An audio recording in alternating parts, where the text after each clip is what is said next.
എൻ്റെ സുഹൃത്തുക്കളായിട്ടുള്ള തുളസിദാസ് പ്രശസ്ത സംവിധായകൻ, നമ്മുടെ കാർട്ടൂണിസ്റ്റ് സുരേഷ്, മറ്റ് വേദിയിലും സദസ്സിലുള്ള പ്രിയപ്പെട്ടവരെ, വളരെ സന്തോഷത്തോടു കൂടി ഞാൻ ഈ സമ്മേളനം ഉദ്ഘാടനം ചെയ്തതായി പ്രഖ്യാപിക്കുന്നു. എനിക്ക് സ്വാഭാവികമായി ഒരു മന്ത്രി എന്ന നിലയിൽ രാവിലെ മുതൽ കുറച്ച് പരിപാടി ഉണ്ടാവുമല്ലോ, അതേ മന്ത്രിക്ക് ഉണ്ടാവുന്നതാണ്.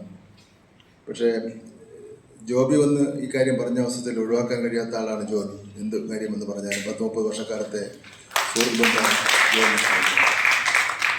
പിന്നെ ഇവിടെ ഇരിക്കുന്ന തുളസിദാസ് അടക്കമുള്ള ആൾക്കാരുമൊക്കെ നമ്മളോട്ടൊക്കെ സഹകരിച്ച് പോകുന്നവരാണ്. അപ്പം ഞാൻ ആലോചിച്ചപ്പോൾ വലിയ വലിയ സമ്മേളനങ്ങളിലും വലിയ ആൾക്കാരുടെ സെലിബ്രിറ്റീസിൻ്റെയൊക്കെ സമ്മേളനത്തിൽ പോകുന്നേക്കാൾ നമുക്ക് ഇത്തരം കൂട്ടുകാരുടെ സമ്മേളനത്തിന് പോകുമ്പോഴാണ് ഒരു ആത്മസംതൃപ്തി കിട്ടുന്നത്.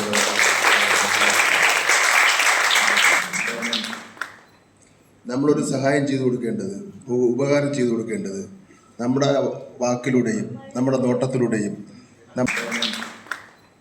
നമ്മളൊരു സഹായം ചെയ്തു കൊടുക്കേണ്ടത്, ഉപകാരം ചെയ്തു കൊടുക്കേണ്ടത് നമ്മുടെ വാക്കിലൂടെയും നമ്മുടെ നോട്ടത്തിലൂടെയും നമ്മുടെ ചലനത്തിലൂടെയും ചെയ്തു കൊടുക്കേണ്ടത് സാമൂഹ്യപരമായും അതുപോലെ തന്നെ വ്യത്യസ്തമായിട്ടുള്ള ആൾക്കാർക്കാണ് ചെയ്തു കൊടുക്കേണ്ടത്.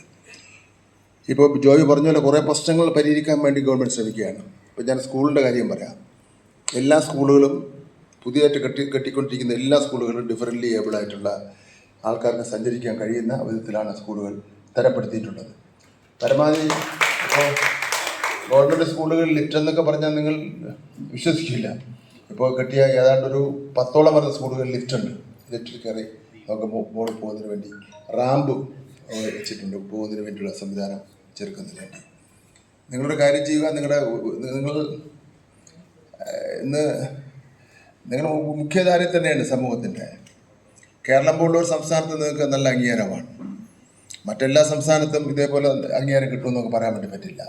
കേരളത്തിൻ്റെ ഒരു സാംസ്കാരിക പാരമ്പര്യമുണ്ട്. കേരളത്തിൻ്റെ ഒരു മനുഷ്യസ്നേഹത്തിൻ്റെയും തുല്യതയുടെയൊക്കെ തന്നെ ഒരു കാഴ്ചപ്പാടുള്ള ഒരു സംസ്ഥാനമാണ് കേരളം എന്ന് പറയുന്നത്. അപ്പോൾ ആ കേരളത്തിൽ നമുക്ക് നല്ല അംഗീകാരമാണ് കിട്ടുന്നത്. അങ്ങനെ നിങ്ങളാരെയും വേറൊരു രൂപത്തിൽ കാണുന്നില്ല. ഇപ്പോൾ തന്നെ ഇവിടെ നമുക്ക് ഡിഫറൻ്റ്ലി ഏബിളായിട്ടുള്ള എല്ലാവർക്കും വലിയ സംരക്ഷണം കൊടുക്കുന്ന സമീപനമാണ് സ്വീകരിച്ചിട്ടുള്ളത്. എന്തായാലും നിങ്ങളുടെ ആവശ്യങ്ങൾ ഒന്ന് തയ്യാറാക്കി ജോബി അതുപോലെ ആൾക്കാരും വന്ന് നമുക്ക് നിങ്ങളുടെ വകുപ്പ് കൈകാര്യം ചെയ്യുന്ന മന്ത്രി, എനിക്ക് തോന്നുന്നു ബിന്ദു മന്ത്രിയാണ്. ബിന്ദു മന്ത്രിയും കാണുക, മുഖ്യമന്ത്രിയും കാണുക, ഞാനും സഹായം ചെയ്യാം. നമുക്ക് ചെയ്യാൻ കഴിയുന്ന കാര്യങ്ങളൊക്കെ തന്നെ ചെയ്യണം. ഇപ്പോൾ ഞങ്ങൾ കഴിഞ്ഞ ദിവസം CPM-ൻ്റെ സ്റ്റേറ്റ് കമ്മിറ്റി കഴിഞ്ഞ ശേഷം എടുത്ത തീരുമാനം, വൻകിട പദ്ധതികൾക്കും പ്രോജക്റ്റുകൾക്കും ഉള്ള ധനസഹായം വെട്ടിക്കുറച്ചാലും ഇതുപോലുള്ള പാവപ്പെട്ടവനും സാധാരണക്കാരനുള്ള കാശും ആനുകൂല്യങ്ങളും കൊടുക്കുന്നതിന് മുൻഗണന കൊടുക്കണമെന്ന് തീരുമാനിച്ചിട്ടുണ്ട്. അതും കൂടെ ഞങ്ങൾ അറിയിക്കുന്നു.